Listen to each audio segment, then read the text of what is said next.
What is looks like I have my graphic on the screen. Sorry about that. There I am. Welcome to the round 4 live stream for the Memorial. I'm really looking forward to this. Of course, 3 rounds in the books and a great leaderboard. I mean, it is a little bit of a blowout right now, but if the last 2 weeks have taught us anything is possible on Sunday. And in fact, there's a lot of value out there. I ended up hitting on Sam Burns last week on a last minute ad during round 4, and the week before that on Justin Thomas. So in this video, some of the chasers that I talk about, you might want to consider adding for round 4 because I have a pretty good track record with trying to take some of those chasers. So I'll hop right into it. I can see a lot of you down in chat. We have Alex Hahn down there, Corey as well.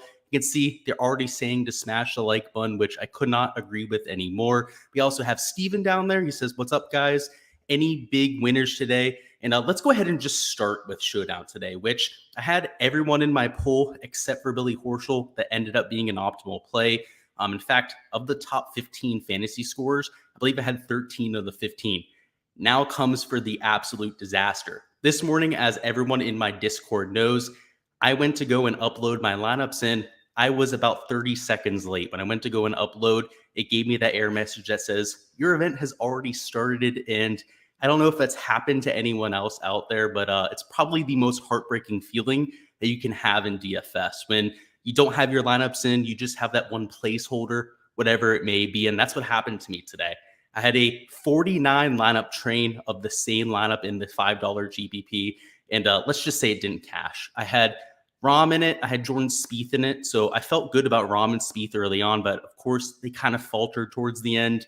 And then I had Adam Svensson in it, which was not a good thing. He shot well over par today. So lesson learned, make sure you get your lineups in. It's the most important part about DFS. It doesn't matter what projections you're using. It doesn't matter what strategy you're using. Get your damn lineups in. So don't pull a Luke today. Don't do what I did. But with the player pool, I'm assuming quite a few of you out there had a good day because, of course, like I said, 13 of the top 15 scores in the player pool. And if any of you out there decided to play Billy Horschel, which I'm sure some of you did, let me know because you probably won the damn tournament today. So hopefully you guys out there were able to take advantage. I wasn't able to. We have Justin down there. We have Nick down there. Nick says he was a big winner for about 3 hours. Yeah, Nick was in first place of the large field GPP for quite some time. So that's what I mean. A lot of you out there probably had a pretty solid day. So I wasn't able to take advantage myself. It's a heartbreaking feeling, right? Don't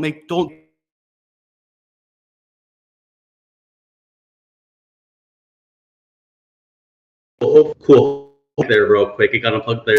Make the same mistake I did. That's what I was going with for that. So let's go ahead and hop into the analysis. So we got Robert down there in chat as well. What is going on, Robert? And let's bring up the stats from today, which the golf course, it was set up to be taken. I mean, it played to just right around a quarter of a stroke over par, which, I mean, I expected it to get harder after round 2, right? I expected it to be right around a stroke and a half over par.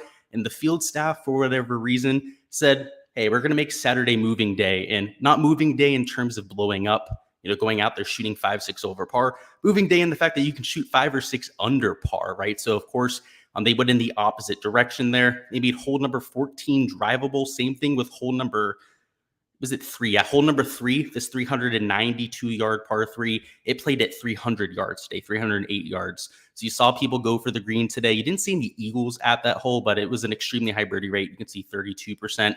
Hole number 15, rather than playing 560 yards, it played at right around 520 yards. You can see it played to a 43% birdie rate. And even hole number 5 played to a 40% birdie rate. All of that was due to setup.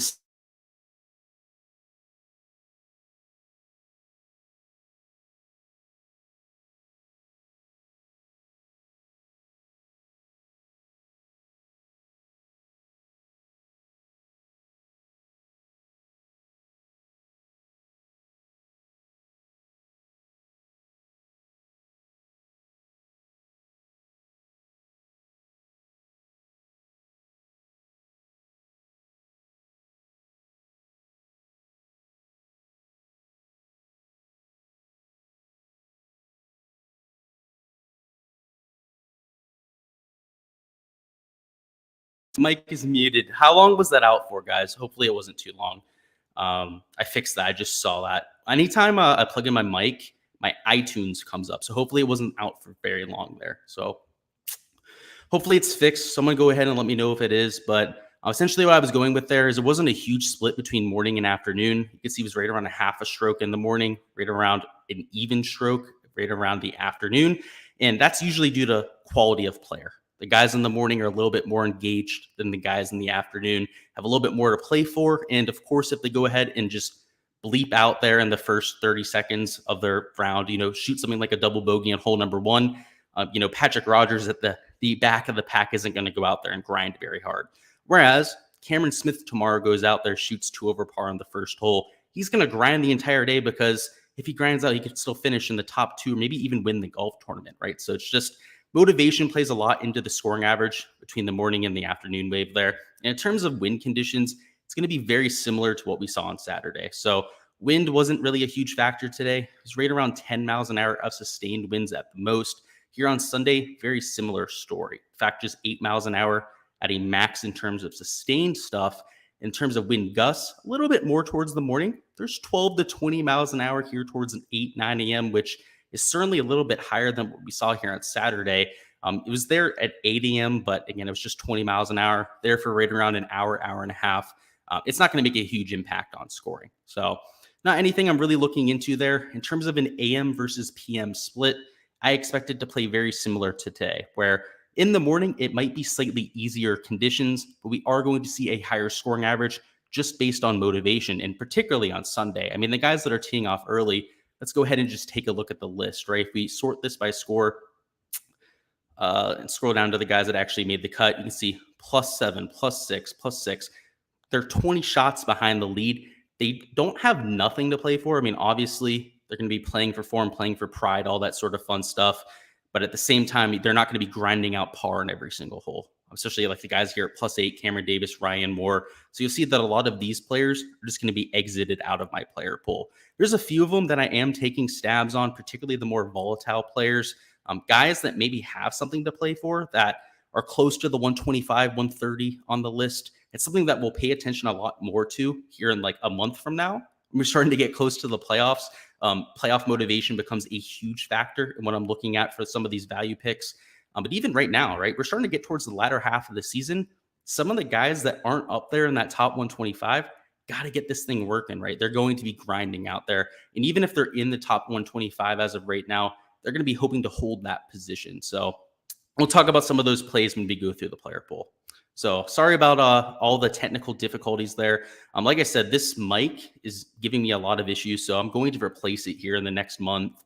I'm also going to get a brand new camera setup. So hopefully it's going to be 4K. You're also going to have obviously a little bit of a better mic, all that sort of fun stuff.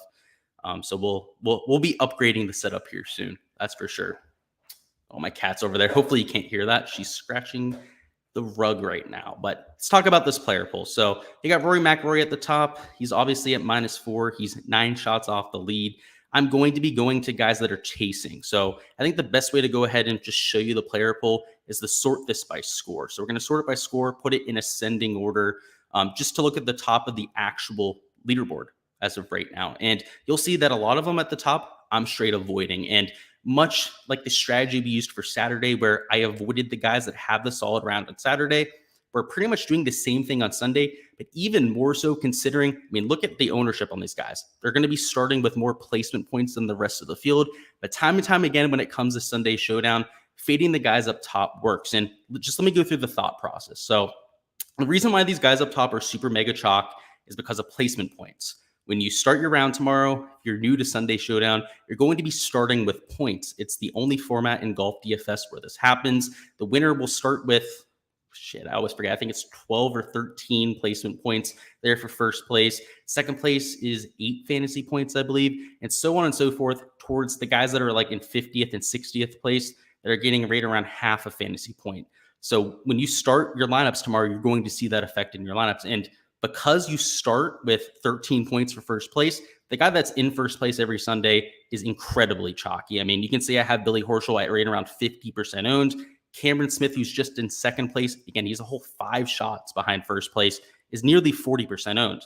So my strategy for Sunday Showdown, and this has been pretty much an ATM for the entirety of my DFS career, is just fade like the top 5 guys. Unless somebody has a 5-shot lead and it's a Scotty Scheffler, where they can go out there, shoot like 2 to 3 under par, I fade them up top, right? It's rare for me to actually take the guy that's leading a golf tournament. And in fact, it's rare for me to take any of the guys that are over 25, 30% owned. So it's not a surprise to see Billy Horschel as a fade. Same thing with Cameron Smith up top, Aaron Wise. I love them this week. I have, in fact, all of the guys up top: Billy Horschel, Cameron Smith, Aaron Wise, Daniel Berger, Johnny Vegas, Francesco Molinari. I don't have Cantlay in my lineups. Neiman, I don't have Riley. Everyone down to, let's see, and except for Cameron Young, of the top 15, I have 12 of them in my 4-round lineups. You'll see I'm only playing 3 of them tomorrow. And one of them is Riley, one of them is Cantlay, who I don't have in my 4-round lineups. Essentially, I'm using round 4 as a hedge.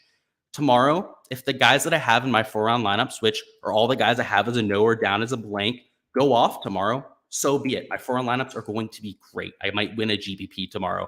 If the guys that I don't have, Patrick Cantlay, Davis Riley, all of these chasers, end up having a great day tomorrow, I might win the GPP when it comes to Showdown, right? So that's going to be my strategy there. You don't have to tail it, right? But in terms of a Showdown strategy to begin with, that's the strategy I'm going for anyway. So it's a beauty when the strategy that I'm employing week in and week out aligns with my motivation here for Sunday, right? Where the guys that are chasing are the guys that I don't have. I can, like I said, quote unquote, hedge myself there. So that's what I'm going to be going with. I mean, even guys like Luke List, right? I don't have in my player pool. I don't like Cameron Young quite as much. It's just chasers that I like a little bit more.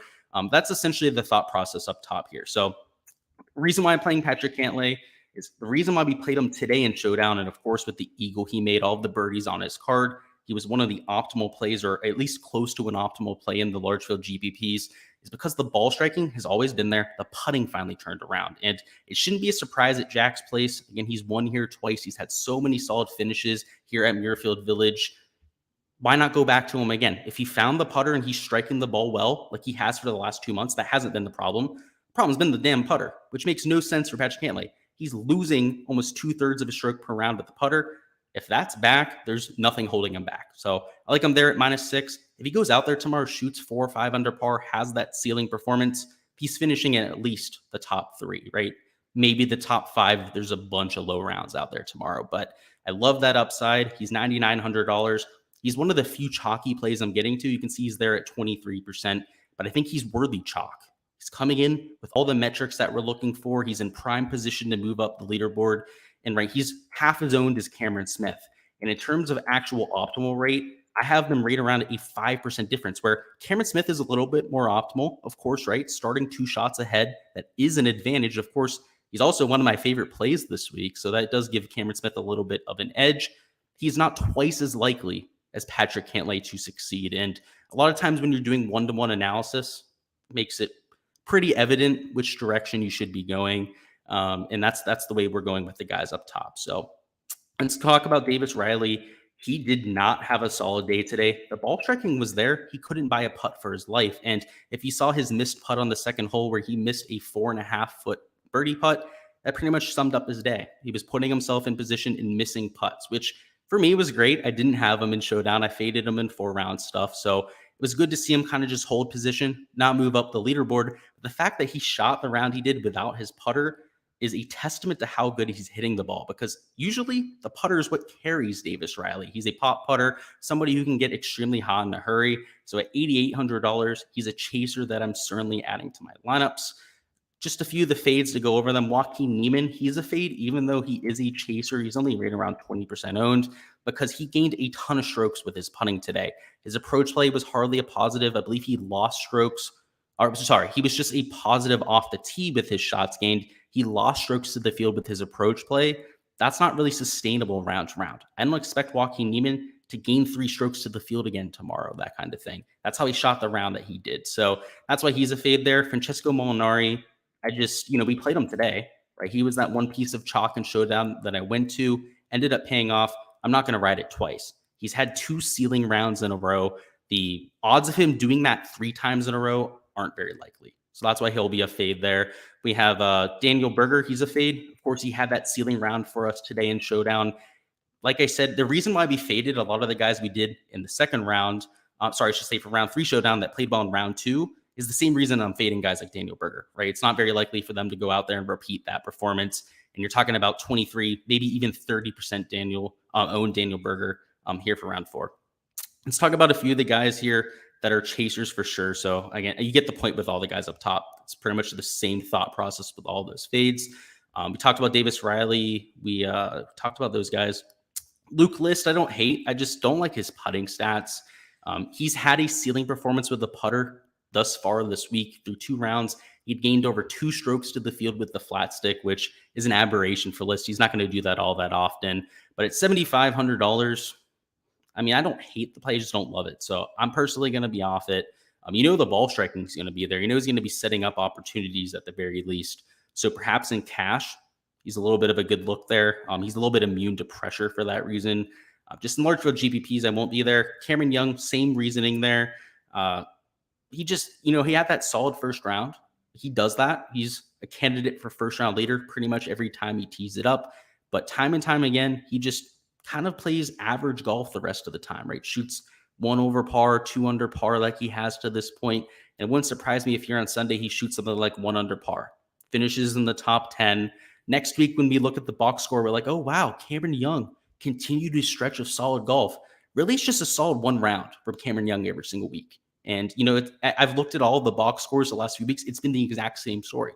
Solid first round, nothing over the weekend. And for his sake, I hope he can turn that around, because if he can do that twice every week and then have 2 middling rounds in between, you're talking about a guy who's finishing top 5 every week, which is super exciting.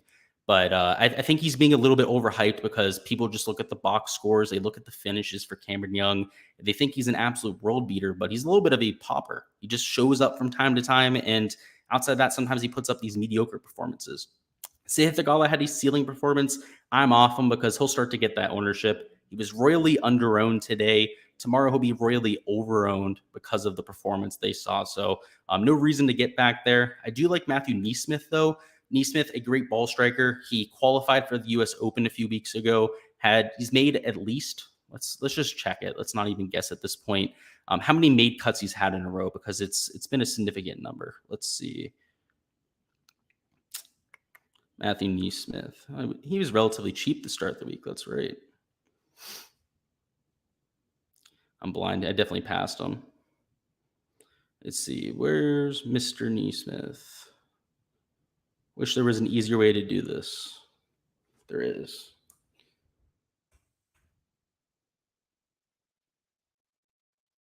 All right, here we go. There's $6,400. The recent form, made cut, made cut, made cut, made cut, made cut. So he's made 6 straight cuts in a row, 5 straight cuts in a row. He missed the cut to Blair Texas Open. And I know before that, during the Florida stretch, he was in a relatively solid stretch of form. He's a made cut machine. So he's been in form for us. And you're talking about somebody who can get really hot with the irons really fast. So I'm always willing to play him in Showdown if he's low owned. And he's kind of creeping there at -5. I've never seen him on the broadcast. I haven't heard anybody even mention Matthew NeSmith's name this week. He finds himself in an interesting position, right? He's 3 shots off of second place. If he goes out there and has a ceiling round, he's finishing in the top 5, and he's getting top 5 placement points. To get into the top 5, he's going to have a ceiling round. He's in that perfect position of the leaderboard where he doesn't have to have the best round of the day to crack the optimal lineup. He can go out there, shoot something like 4 under par, and crack maybe not the optimal lineup, but the lineup that wins the GPP, because, oftentimes the lineup that's winning the 20,000 entry GPP isn't the optimal lineup. In fact, most of the time it's not. Like 99% of the time, a non-optimal lineup ends up winning the GPPs. And that's despite having those 20,000 entries. There's just so many permutations available out there. It's just combinations available out there to choose from that finding the optimal is almost impossible from round to round. So going to somebody like NeSmith that is in this position to go up the board is ideal for me. And having at 9% right now, that's despite only being 3 shots back. A few other guys that fit that criteria. Let's see. We have to go down a little bit further. Jason Day. Jason Day is at 3 under par, so he's a little bit further back.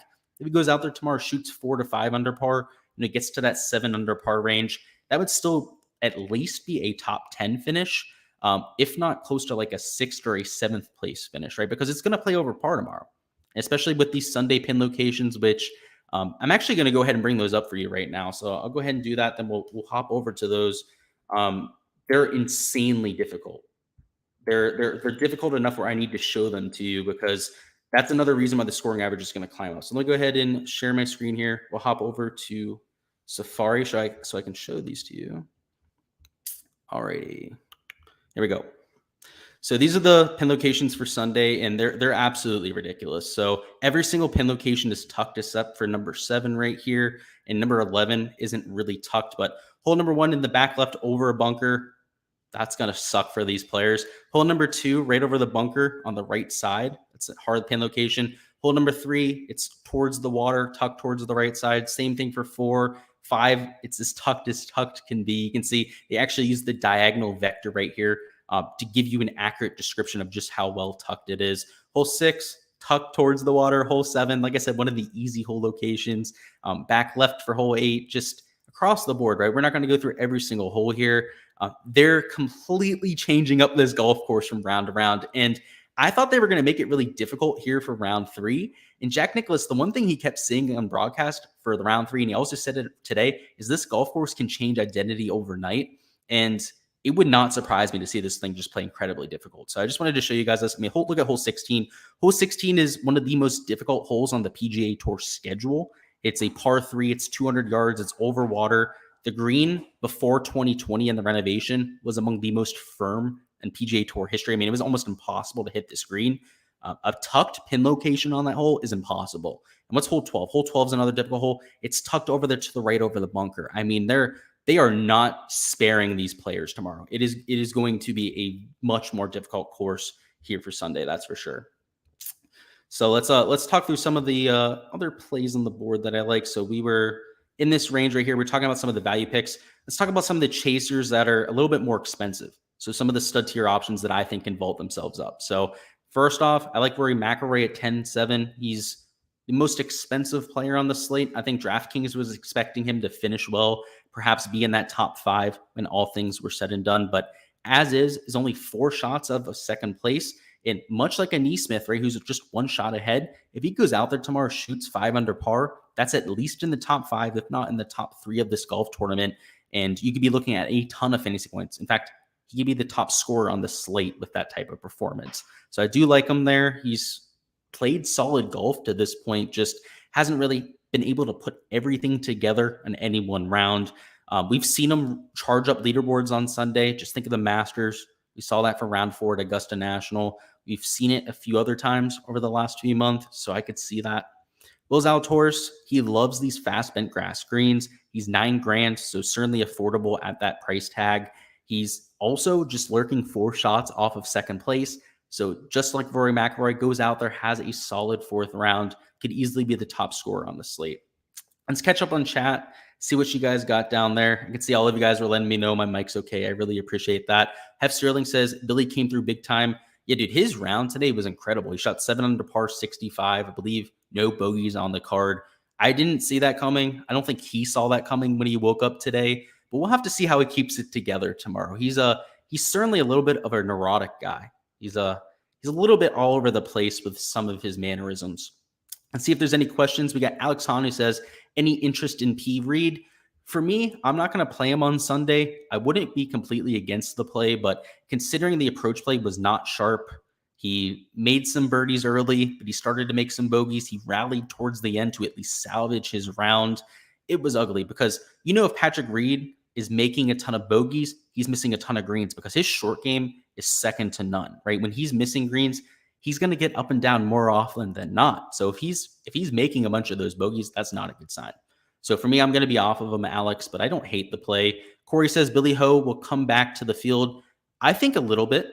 I think he might shoot something like 1 over par tomorrow. I think he's going to go for a lot of pars. He's going to shoot for the center of a lot of greens. He's going to play very conservative golf. That might keep bogeys off of his scorecard. But yeah, I mean, if he makes just one mistake, like Abraham Answer did on 18 today, he could go south in a hurry. So that's what I would say for sure. Yeah, Corey says fade him. He's not going to birdie very much, play par golf. Completely agree with you there, Corey. Nick says Rory on Sundays, if he's over 5 shots back, is a must. Completely agree. Just, he has nothing to lose. And he's said in the past that his mental game is what holds him back. On Sunday, that's not going to be there for him. If he's out of contention, he has nothing to lose. He's playing with house money at this point. So I think that's why he has that success. And Corey says, any interest in Rahm to finish top 10? So Let me look at it. So what he's like -1, right? He did not have the round that I was hoping for today to finish in the top 10. Let's see. So the top 10 at this point is at 6 under par. So he's 5 shots off of that. I would expect, let's say, of the 20 guys separating him from the top 10 at this point, or the whatever it is, 25 guys separating him from the top 10 at this point, at least 10 of them come back to him because of how difficult the conditions will be. So realistically, has to get to like 3 under par, 4 under par. I don't think it's all that likely, to be honest with you, man. And I don't think the odds that you'd be given on it would be advantageous unless they gave you some like 6.5 or 7-1 number to finish in the top 10. But I can almost guarantee you they won't. They're pretty sharp on that type of stuff. So Corey, I would probably avoid that. I don't think it's a plus EV bet. Ray Flores says Hostler. I will be playing Hostler.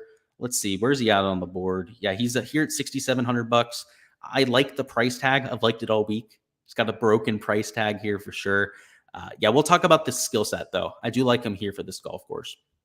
Let's continue. We'll get to Hostler here in a second. We talked about Rory. We talked about Zalatoris a little bit. Let's talk about Shane Lowry here. So Shane Lowry, again, just continues to shoot right around even par, playing horrible golf. The guy hit like 2 fairways all day. I played a birdie prop for him on Prize Picks, and he didn't get to his 4th birdie until hole 17. And considering how easy, I should say easy in quotes, right? Still played over par, how quote unquote easy the conditions were today, that might have been surprising for Shane Lowry. But I still expect the ceiling round to come. He's playing this this horrible brand of golf, yet still keeping himself in the nose, keeping himself right there. So I like the 12% ownership number. I think that's much lower than it should be. Jordan Spieth at $9,100. I continue to ride that train. Jack Nicklaus did not disappoint us when it came to calling out a good performance from him. He's $9,100. The ball striking has been there for the last 2 months. And the putter today, even when he was missing putts, I think a lot of you that watched it on ESPN Plus can attest to this. It looked like everything was going to go in. Everything was at least touching the hole or coming very close to doing so. Everything was going past the hole. I believe only 2 putts were left short all day from Jordan Spieth. Just, if he gets some of those that were lipping out to drop, he shoots 5-6 under par today. If he makes a few of the 5-footers that he missed today, which he still does, I mean, at this point, I just expect Jordan Spieth to miss a few 5-footers per round. If he goes out there and surprises us and doesn't do that, he's got a ceiling performance right there. So again, the ceiling for Jordan Spieth continues to be a thing and something that I'll be backing. I do like Max Homa at $8,500. That price makes quite a bit of sense to me. At -3, he's in a position much like Spieth and Lowry where if he shoots 4 or 5 under par tomorrow, hopefully something like 5 under par, because, at this point, we are really starting to be in the trailing region. Can finish in the top 10, if not the top 5 by the end of the day. Now, if you're looking for outrights, I think the number you have to stop at might be these guys at 4 under. I think even the guys like Jordan Spieth at 3 under, Shane Lowry, they're probably a little bit too far back, because obviously for any of these guys to have a chance to win tomorrow, Billy Horschel's going to have to come back to the field, and significantly. He's pretty much going to have to make up this 5-shot gap for everyone, right? You're talking about these guys at 3-4 under par having to shoot like 5 under par to win. That is certainly within their range of outcomes, but they need a lot of help. So just understand that caveat when I'm talking about these guys potentially winning. But for them to finish in the top 5, that is a much more reasonable thing to do. So I like Jordan Spieth. I like Shane Lowry. I like Max Homa. All very aggressive players that are coming in with form. We have Jason Day, the hometown guy. I played him today. I was going to say yesterday. Played him today because he's a hometown guy. If anybody's going to figure out the greens, make putts and bunches like he was able to, it's going to be the hometown guy that has that experience. If he's going to do it on Sunday, would not surprise me whatsoever. So I could see that there. Let's go ahead and catch up on chat. Let's see what we got down here. We got Corey says Lowry Zalatoris trending down. That's the thing. They're playing really shaky golf. I mean, Shane Lowry today couldn't hit a fairway for his life. Like I said, Will Zalatoris, he shot 1 under par. He also couldn't make a putt for his life today. He shot 1 under, which again was slightly better than average today. And Shane Lowry shot even par, which was also just slightly better than average today. We have this conception that they're playing horrible golf, right? That they're going in the opposite direction when they're really not, right? They're just kind of holding their position right there. And if they're able to hold position with obviously not their best stuff, I mean, what do we think is going to happen when they actually go out there and are firing on all cylinders?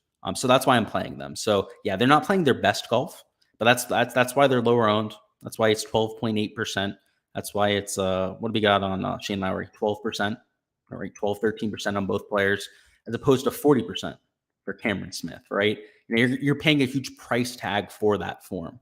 And with Showdown round to round stuff, it's extremely volatile. Doesn't really get you all that much in terms of projection. Chris Wallen says, best strat to fade the top guys. That's what I'm doing. So I'll scroll back up here to the top. I know a lot of you are probably just getting in here, but that's my strategy for Sunday. All of the guys I have down as a no or a blank up top are all in my 4-round player pool. I have all of these guys in lineups. I'm doing great right now in my 4-round lineups. So I'm kind of like self-hedging by taking the guys that are chasers like a Patrick Cantlay, Davis Riley that I didn't play in my 4-round lineups. Of course, a lot of the guys further down, I do have Neesmith in lineups, Rory McIlroy, Zalatoris. Of course, I talked those guys up this week. But that's the strategy I'm going with, fading the guys up top and taking some of the chasers, which is both acting as a self-hedge, like I said, because a lot of the guys I'm fading, I have in 4-round stuff, but also just from a pure game theory standpoint, is taking advantage of everything that we're looking for. Let's see. We got Alex Hahn says 50 watching, hit the like button. Couldn't agree more, guys. If you haven't already smashed that like button, go ahead and do so now. Corey says, I agree. Couldn't agree more. Corey says, Billy Ho inspired by the Sam Burns win. Maybe. Yeah, they're good friends, perhaps. But I think more than anything, Billy Horschel even said himself, he was pissed off after missing the cut. He had missed the cut. His form went to complete shit after being so good to start 2022. He was on the type of form. I think I said it at one point this year where I thought I might get to the, excuse me, guys. You'll probably see me battling that there. I was trying not to cough so bad, but I had to cough, had to give in there. I thought he was going to be a top 10 player in the world by the end of the year. He was on that trajectory, but he missed a cut. He had a few middling performances. I think he's pissed off. He's a competitor. He's a fiery guy. I think that really ticked him off. And I think this week, yeah, he's inspired by just trying to get back on the track. Justin Wilson says, someone teeing off in the first few groups usually has that 4 or 5 under round and ends up in the winning lineup. It's pretty interesting. Yeah, you'll see there's a few guys I'm taking towards the bottom of the board. But for sure, you want to try and get a few placement points unless someone shoots like 7 to 8 under par, right? But trying to guess that guy is a crapshoot. I mean, it doesn't always happen either. Sometimes, like I said, if they go out there, they make a bogey early, they completely disengage themselves from the round. It's a high risk strategy to go and take some of the guys down low, but there are a few that I'm taking a shot on. We'll get to those in a second. Ray Flores says Vegas. I don't hate Vegas. What do I have him down as? I believe he's probably a blank for me. Let's see. Where's Johnny? Yeah, Johnny's a blank for me. I'm not playing him. I have him in my 4-round lineups. He's going to be a little bit chalky. I'm at 20%. Would not be surprised if he came in higher round than that. So it's just going to be somebody that I'm off of here. Justin Wilson says, and still didn't get placement points. You're going to get placement points if you shoot 4 or 5 under par. I mean, unless you're 13 over, unless you completely blew up on Saturday, right? Hardly made the cut, shot like an 80 or something like that. It happens sometimes, Justin, but it doesn't happen all the time. And considering that it's going to play 1.5, maybe a stroke over par at the very least tomorrow. I mean, 6, 7 under par round, a 64, 63. I'm not sure if I see it. I mean, Billy Horschel shooting 65 today. I think that's the best of the best. I mean, I don't think anyone's going to shoot better than 5 under par tomorrow. So I don't know if it's going to be that type of round. If we were talking about a birdie fest, we'd be having a completely different conversation, Justin, because if the average score was 2.5 under par and we were going to see a 7, 8 under par relatively regularly, I mean, we would not be worrying about placement points at all. I mean, for those type of slates, I'm always trying to tell you guys just to take shots down low. In fact, we'd be fading the top even more so if you're at a birdie fest, but we're not at a birdie fest. We're at a relatively difficult golf course. Getting those placement points is going to matter. It's going to make the tiebreakers. If you're trying to win the large field GPP, you're going to have placement points tomorrow. That's just how these slates work. Corey says, why is looking dangerous? Could he win? I hope he wins. I don't have an outright on him, but I have a ton of them in lineups. I have 25% of them in my 4-round lineups. Alex Hahn says, that's Reed tomorrow. Justin Wilson. Maybe. Yeah, I know you liked Alex. I know you liked Patrick Reed there. Perhaps. I'm not the biggest Patrick Reed fan. Let's just say I'm a part of the Patrick Reed hater club. But perhaps you can get the hot putter working. We have Corey who says, anyone to shoot, anyone above par. You got to work on your wording here a little bit, Corey. Am on above par, you expect to shoot low tomorrow. We'll see. Yeah, there's a few guys in my player pool. We'll talk about them towards the end of the video that will be in the pool, but there's not that many to speak of. Just off the top of my head, one of them is Brandt Snedeker. He will be in the pool. Don French says, what about Xander? So I do not have Xander. He says, is he not looking like a star? He's a little bit too far back for me. So this is for DFS, obviously. He's at even par right now. He's not looking the best. Let me bring up the shots gained metrics because we haven't seen that much of him on the TV. So let me do a deep dive on him. One second here. Let's look into the X-Men's shots gained metrics, particularly from today, because I know through the first 2 rounds, they weren't all that favorable. And I'm expecting because he shot over par today, they probably weren't all that favorable. But let's go ahead and do a deep dive just in case. Maybe he lost all his strokes with the putter. Who knows? Today, he lost off the tee. He gained a little bit on approach. Okay. He lost a little bit around the green, and he lost with the putter. Yeah, man, he didn't have a solid round today. I'm not sure if I can do it, to be quite honest with you. Can't get on the Xander bandwagon. And Noah says, what do you think of Theegala tomorrow? So I'm going to be off of Theegala. We played him today. We got the ceiling performance out of him. He shot 4 under par. It's just box score watching, right? The only reason you'd want to place to hit Theegala more than you did today is because he shot under par. And that's going to put a lot of ownership on him. He's double-digit owned. He was like 2% owned in DraftKings contests today. And he's not 15, 20% likely to be in the optimal tomorrow. You know, he's at 5 under par. He's still going to have to shoot like 3, 4 under par to crack the optimal lineup. Just shooting like 2 to 3 under, getting something like 4 to 5 placement points, that's not going to be enough. He's still going to have that solid round. So that's the issue I have with Sahith. You know, he's not one of the guys up here at like 7 to 8 under par where if he shot like 3 under tomorrow, you could get away with it for some of the GBPs. You know, not the large field GBP. You still got to shoot 4 or 5 under par to get in that large field GBP optimal. Maybe for some of the smaller field stuff, some of the single entries, you could get away with it there. And we got Corey says, thanks, Luke. Yeah, of course, man. All right, let's go ahead and wrap this up. Let's talk about some of our value picks. So we left off, we talked about Homa already. We talked about Jason Day. I do like Beau Hossler. I like the price tag. I know I answered a question about that, so we won't talk about it too much more, but Joel Damon, a extremely high volatility player, high birdie or better percentage, is not afraid to go low. So I could see that with Joel. Siwoo Kim fits that same description. And Cameron Tringale, the king of showdown contests. So these guys are at 2 under par. Joel Damon's at 3 under. Same thing with Beau Hossler. Placement points aren't what we're looking for anymore. You know, like I said, 4, 5 under par is kind of like the cutoff point to where if you have that solid round, you could finish in the top 10 at the very least. These guys, they're going to be finishing at the top 10 if they have one of the best rounds of the day. So you're not talking about a lot of placement points going their way, but if they have that round, you know, kind of like Justin was saying, they can make the optimal lineup. That's why we go to guys in this range. So I like going to the volatile plays. Brian Harmon, another one of those plays. Same thing with David Lipsky. We've seen him be first-round leaders a few times over the last few months. John Rahm, I will have in a few lineups. I mean, his putting upside at this golf course specifically is through the roof. He absolutely loves Muirfield Village. So if you're going to take a shot on any of the guys up top, I think John Rahm is probably the lowest on the leaderboard that I'm willing to go. Adam Schenk at -1. I could put him in a few lineups. He's a very volatile player. He loves bent grass. That's the main reason I played him, is he tends to get hot on the surface. So if he can go out there tomorrow, set up some birdie looks, I like that. Lucas Herbert, an extremely volatile putter. He's not the most consistent ball striker, but if, you know, kind of similar to somebody like an Adam Schenk, if you can go out there and set up some opportunities, I like his chances to have a solid round. We have Carlos Ortiz, Brandt Snedeker, 2 guys over par I'm getting to. So I know we just got that question there, but Ortiz, highly volatile player. Brandt Snedeker, extremely good putter when he gets it working. So I'm going to those 2.